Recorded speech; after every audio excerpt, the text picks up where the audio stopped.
விஷயங்களை பேசியதெல்லாம் அவைக்குழு நீக்கப்படுகிறது. மாண்புமிகு முன்னாள் முதலமைச்சர் ஓ பன்னீர்செல்வம் அவர்கள் உட்காருங்க. உட்காருங்க உட்காருங்க. மாண்புமிகு பேரவைத் தலைவர் அவர்களே உட்காருங்க. இங்கே மாண்புமிகு அறநிலைத்துறை அமைச்சர் திடீரென்று எழுந்து முதலமைச்சர் வரும்பொழுது ஏன் எதிர்க்கட்சி தலைவர் எழுந்து மரியாதை செலுத்தவில்லை என்ற ஒரு கருத்தை இங்கே தெரிவித்தார்கள். மாண்புமிகு பேரவைத் தலைவர் அவர்களே, இந்த சரித்திர முக்கியத்துவம் வாய்ந்த நம்முடைய பேரவைக்கு என்று சில மரபுகள் இருக்கின்றன. இந்த அவைக்கு பேரவைத் தலைவர்கள் அவர்கள்தான் தலைவர். பேரவைத் தலைவர் அவர்கள் வரும்போது கட்சி வித்தியாசமின்றி அனைத்து உறுப்பினர்களும் எழுந்து நிற்பது காலங்காலமாக கடைக்கப்பட்டு வருகின்ற மரபு.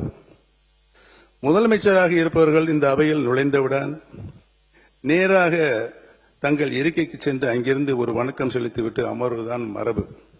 ஆனால் மாண்புமிகு முதலமைச்சர் அவர்கள் அவைக்கு நுழைந்து நடந்து சென்று அங்குமிங்கும் திரும்பி வணக்கம் செலுத்திவிட்டு பிறகு தனது இருக்கையில் அமர்கிறார். இது ஒரு புதிய பழக்கமாக இருக்கிறது. மாண்புமிகு பேரவைத் தலைவர் அவர்களே, இந்த அவையை பொறுத்தவரையில் மாண்புமிகு பேரவைத் தலைவர்கள் தான் வரும்பொழுதுதான் அனைவரும் எழுந்து நிற்க வேண்டும் என்ற மரபிலிருந்து விலகிச் சென்று மாண்புமிகு முதலமைச்சர் வரும்பொழுதும் எழுந்து நிற்க வேண்டும் என்று அதை மாண்புமிகு பேரவைத் தலைவர்கள் தான் முடிவு செய்ய வேண்டும். நான் மாண்புமிகு பேரவைத் தலைவர்களும் ஒரு சின்ன கிளாரிபிகேஷன் கேட்கின்றேன். அதே நேரத்தில் புதிய மரபாக மாண்புமிகு முதலமைச்சர் வரும்பொழுது எழுந்து நிற்க வேண்டும் என்றால் இந்த அவைக்குள் மாண்புமிகு எதிர்க்கட்சி தலைவர் அவர்கள் வரும்போதும் அனைத்து உறுப்பினர்களும் எழுந்து நிற்க வேண்டுமா என்பதையும் மாண்புமிகு பேரவைத் தலைவர் அவர்தான் முடிவு செய்ய வேண்டும் என்று நான் பணிவோடு உங்களை கேட்டுக்கொள்ள கடமைப்பட்டிருக்கிறேன். அதை ஆளுங்கட்சி உள்பட அனைத்து உறுப்பினர்களும் எழுந்து நிற்பார்களா என்பதனையும் மாண்புமிகு பேரவைத் தலைவர் அவரிடம் நான் விளக்கம் கேட்க கடமைப்பட்டிருக்கிறேன். மாண்புமிகு பேரவை உறுப்பினர்களுக்கு திடீரென்று ஒரு விளக்கத்திற்கு நான் விடையளிக்க வேண்டும் என்று அவர் விரும்புகிறார். மாண்புமிகு முதலமைச்சர் அவர்கள் 9:30 மணிக்கு அவை கூடுகிறது என்றால் அவை கூடுவதற்கு முன்னாலே இந்த அவைக்கு வந்து இந்த பக்கமாக வந்து பாதி வரை சென்று அவர் வணக்கம் செலுத்துவதை நான் பார்த்து கொண்டிருந்திருக்கிறேன். அந்த பக்கம் பாதியில் வந்து திரும்பியது ஒரு நாள் மாண்புமிகு அமைச்சர் முன்னாள் ராஜேஷ்குமார் அவர்கள், அண்ணே எங்கள் பக்கம் உங்கள் பார்வை திரும்ப வேண்டும் என்று கேட்டதும் அதை தொடர்ந்து இறுதி வரை போய் இரு பக்கம் வணக்கம் செலுத்தி கொண்டு வருகிறார். அவை கூடுகிற போது அவைத் தலைவருக்குரிய மரியாதை தான் அளிக்கப்பட வேண்டும் என்பதில் எந்த விதமான ஐயப்பாடு இல்லை. ஆனால் மாண்புமிகு முதலமைச்சர் வருகிற போது அவை கூடுவதற்கு முன்பாக இருபக்கம் அவர் வணக்கம் தெரிவிக்கிற போது நான் பார்த்திருக்கிறேன். முன்னாள் முதலமைச்சர் மாண்புமிகு எடப்பாடி பழனிசாமி அவர்கள் கூட எழுந்து நின்று அவருக்கு வணக்கம் செலுத்தியதை நான் பார்த்திருக்கிறேன். மற்ற உறுப்பினரும் விருப்பப்பட்டவர் எழுந்து நிற்பதையும் பார்த்திருக்கிறேன். இந்த அவையினுடைய கண்ணியமும் மிகச்சிறந்த அந்த பாரம்பரியமும் ஒருவருக்கொருவர் பரஸ்பரம் மரியாதை தெரிவித்துக் கொள்வது என்பது அடிப்படையில், அதுவும் தமிழக சட்டப்பேரவையில் அவரவர்களுக்குரிய மரியாதையை கட்சி ஆச்சரியங்களை மறந்து மதிப்பளிக்கின்றார் என்பதுதான் நம்முடைய வரலாறு, நம்முடைய பண்பாடு என்று உங்கள் அனைவருக்கும் தெரியும். எனவே முதலமைச்சர் வருகிற போதோ எதிர்க்கட்சியர் வருகிற போதோ எழுந்து நின்று மரியாதை தெரிவிக்க வேண்டும் என்பது கட்டாயம் அல்ல. ஆனால் அப்படி தெரிவிப்பது என்பது தமிழுடைய பண்பாடு, நம்முடைய பாரம்பரியம். அந்த கண்ணியத்தை இந்த அவையிலே காப்பாற்ற வேண்டுமா வேண்டாமா என்பதை பற்றி கூட அவர் விருப்பத்திற்கு ஏற்ப நான் விட்டு விடுகிறேன். அதை பற்றி நான் யாரையும் வந்து செய்துதான் ஆக வேண்டும் என்று கட்டாயப்படுத்த முடியாது. அவரவர் கொடுக்க வேண்டிய மரியாதையை தங்கள் மனதிற்கு ஏற்ப அவர் கொடுப்பது அவருடைய உரிமை, அதன்படி செய்து கொள்ளலாம். மாண்புமிகு நீர்வளத்துறை அமைச்சர் அவர்கள். மாண்புமிகு பேரவைத் தலைவர் அவர்களே, எங்களுடைய முதலமைச்சர் அங்கும் இங்கும் அப்படின்ற வார்த்தையை நீங்க நீக்கணும் சபை குறிப்பிலிருந்து. ஏன் அதை சொல்றோம் அப்படின்னா, மரியாதை எல்லா சட்டமன்ற உறுப்பினர்களுக்கும் மரியாதை கொடுக்கக்கூடியவர் தான் எங்கள் தலைவர் என்பதை இந்த நேரத்தில் தெரிவிச்சுக்கிறேன். அண்ணன் மாண்புமிகு அண்ணன் அவர் பார்த்தீங்கன்னா அம்மா முதல்வராக இருக்கும்போது அண்ணன் எழுந்து நிற்பாரு, குனிந்தபடி நிற்பாரு. அது தமிழகமே அறியும். அது மாதிரி அண்ணா அவர் சொன்னாரு, ஒத்த முகத்துக்கோசம் தான் உங்களுக்கு எல்லாருக்குமே ஓட்டு விழுந்து நீங்க எல்லாருமே உட்கார்ந்து இருக்கிறீங்கன்னு. அதை அவர் ஒத்துக்கினதுக்கு எங்களுக்கு அவருக்கு நான் நன்றி இந்த நேரத்தில் நான் தெரிவிச்சுக்கிறேன். நாங்க தான் சொன்னோம்ல, நான் டி நகர் தொகுதியிலிருந்து என்னை தேர்ந்தெடுத்தார்கள் மக்கள். நான் வெறும் 4 நாட்கள் மட்டும்தான் ஓட்டு கேட்க போனேன்.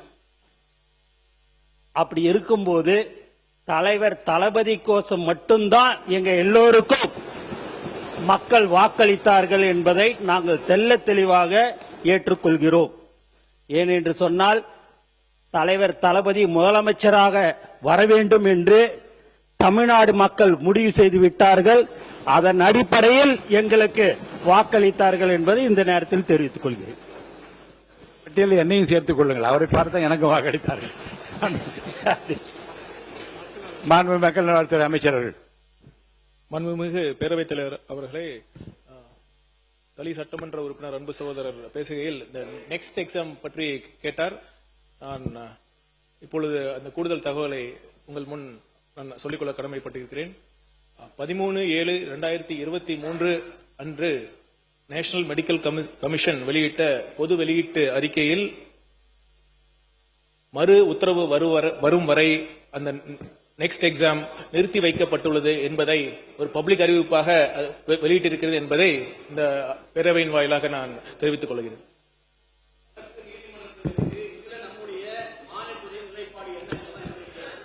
கண்டிப்பாக மாண்பு பேரவைத் தலைவர் அவர்களே, நீட் எக்ஸாமை எந்த அளவிற்கு ஆணித்தரமாக இந்த அரசு எதிர்க்கிறதோ அதே அளவு நெக்ஸ்ட் எக்ஸாமையும் கண்டிப்பாக எதிர்ப்போம் என்று தெளிவாக உறுதியாக நான் சொல்லிக்கொள்ள கடமைப்பட்டிருக்கிறேன். மாண்பு உறுப்பினர் க. வைத்தியலிங்கம் அவர்கள்.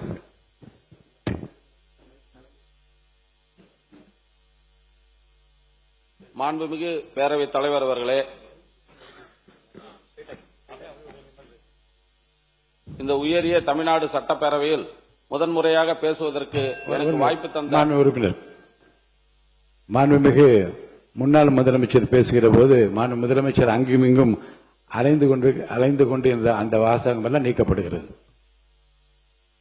மாண்புமிகு பேரவைத் தலைவர் அவர்களே, இந்த உயரிய தமிழ்நாடு சட்டப்பேரவையில் முதன்முறையாக பேசுவதற்கு எனக்கு வாய்ப்பு தந்த வாழும் பெரியார் சமூக நீதி போராளி மருத்துவர் ஐயா அவர்களுக்கும், தமிழகத்தில் வாழுகின்ற ஒட்டுமொத்த இளைஞர்களின் வழிகாட்டி இளம் போராளி பாட்டாளி மக்கள் கட்சியினுடைய தலைவர் அண்ணன் மருத்துவர் அன்புமணி ராமதாஸ் அவர்களுக்கும், பாட்டாளி மக்கள் கட்சியின் சட்டப்பேரவை குழு தலைவர், தமிழக மக்களின் குரலாக சட்டப்பேரவையில் ஒலித்துக் கொண்டிருக்கின்ற எங்களுடைய அன்னியார் முனைவர் சௌமியா அன்புமணி அவர்களுக்கும் எனது முதற்கண் நன்றி கலந்த வணக்கத்தை தெரிவித்துக் கொண்டு, என்னை பாட்டாளி மக்கள் கட்சியின் சமூக நீதி பயணத்தில் அடையாளம் காட்டிய மறைந்த முன்னாள் சட்டப்பேரவை உறுப்பினர் அண்ணன் மாவீரர் ஜே. குரு அவர்களை இந்த நேரத்தில் நினைவு கூர்ந்து, மேலும் எனக்கு வாக்களித்து வெற்றி பெற செய்த ஜெயங்கொண்டம் தொகுதி வாக்காளர் பெருமக்களுக்கும் மாண்புமிகு பேரவைத் தலைவர்களே, என்னுடைய பேச்சில் அங்கும் இங்கும் மட்டும்தான் இருந்ததை ஒழிய அங்கெங்கும் அலைந்து கொண்டிருந்தார் பேச்சு இல்லை என்பதை தெரிவித்துக் கொள்கிறேன். அதை இங்கு பதிவு செய்ய வேண்டாம் என்று கேட்டுக்கொள்கிறேன். மாண்பு உறுப்பினர் வைத்தியலிங்கம் அவர்கள். எனக்கு வாக்களித்து வெற்றி பெற செய்த ஜெயங்கொண்டம் தொகுதி வாக்காளர் பெருமக்களுக்கும், தேசிய ஜனநாயக கூட்டணியின் அனைத்து இந்திய அண்ணா திராவிட முன்னேற்ற கழக பொதுச் செயலாளர் மரியாதைக்குரிய அண்ணன் எடப்பாடியார் அவர்களுக்கும், கூட்டணி கட்சி தலைவர்களுக்கும், தொண்டர்களுக்கும், எனது குடும்பத்தாருக்கும், நண்பர்களுக்கும் எனது நெஞ்சார்ந்த நன்றியை தெரிவித்துக் கொள்கின்றேன். 17வது சட்டப்பேரவையில் புதிதாக பொறுப்பேற்றுள்ள மாண்புமிகு தமிழக முதலமைச்சர் அவர்களுக்கும், மாண்புமிகு எதிர்க்கட்சி தலைவர் அவர்களுக்கும், மாண்புமிகு அமைச்சர் பெருமக்களுக்கும், மாண்புமிகு சட்டமன்ற உறுப்பினர்களுக்கும் எனது வாழ்த்துக்களையும் வணக்கத்தையும் தெரிவித்துக் கொள்கின்றேன். இந்த சட்டப்பேரவை என்பது மக்களின் கனவுகள், நம்பிக்கைகள், உரிமைகள் மற்றும் எதிர்காலம் குறித்து சட்டங்கள் இயற்றப்படும் ஜனநாயகத்தின் ஒரு புனிதமான இடமாகும். அரசியலில் அனைவருக்கும் பல கருத்து வேறுபாடுகள் இருக்கலாம். ஆனால் மக்கள் நலன் சார்ந்த பிரச்சனைகளில் நாம் அனைவரும் ஒன்றிணைந்து செயல்பட வேண்டும் என்று இந்த நேரத்தில் கேட்டுக்கொள்கின்றேன். மாண்புமிகு பேரவைத் தலைவர் அவர்களே, ஜெயங்கொண்டம் தொகுதி என்பது சோழர்களின் வரலாற்றை பிரதிபலிக்கக்கூடிய ஒரு இடமாகும். இந்த மாமன்றம் வெறும் விவாத அரங்கமாக இல்லாமல் மக்களின் கனவுகளுக்கு ஜனநாயக முறைப்படி வடிவம் கொடுக்கும் அங்கமாகவும் இருக்க வேண்டும் என இந்த நேரத்தில் கேட்டுக்கொள்கின்றேன். எனது ஜெயங்கொண்டம் தொகுதிக்கு தேவையான அடிப்படை வசதிகளை நிறைவேற்றி தருமாறு இந்த நேரத்தில் கேட்டுக்கொள்கின்றேன். எங்களுடைய தலைவர் மருத்துவர் அண்ணன் அன்புமணி ராமதாஸ் அவர்களின் நீண்ட நாள் கனவு திட்டமான அரியலூர் சோழர் பாச திட்டத்தை உடனடியாக செயல்படுத்த வேண்டும் என்று இந்த நேரத்தில் கேட்டுக்கொள்கின்றேன். அந்த திட்டத்தின் ஒரு பகுதியாக சோழகங்கம் என்ற பொன்னேரிக்கு மிக அருகாமையில் 10 கிலோமீட்டர் தூரமே உள்ள